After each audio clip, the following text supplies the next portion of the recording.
सुमारगोट के इलाका मकीनों ने सहूलियात ना होने के खिलाफ एहतजाजी मुजाहिरा किया। मुजाहिरीन ने मुंतखब नुमाइंदों से गोट में तरक्याती काम कराने का मुतालबा किया।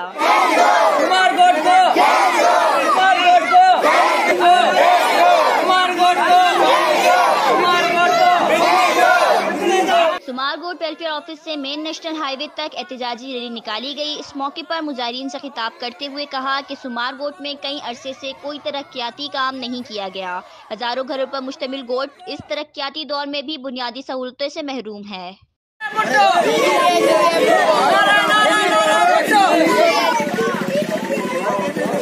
कहा कि सुमारगोट में बुनियादी सहूलतें दी जाएं ताकि यहाँ की आवाम से महरूमी खत्म हो। इस मौके पर इलाका मकीनों ने वज़ीर आला सिंध चेयरमैन बिलावल भुट्टो जरदारी और आला हुकाम से सुमारगोट में तरक्याती काम कराने का मुतालबा किया।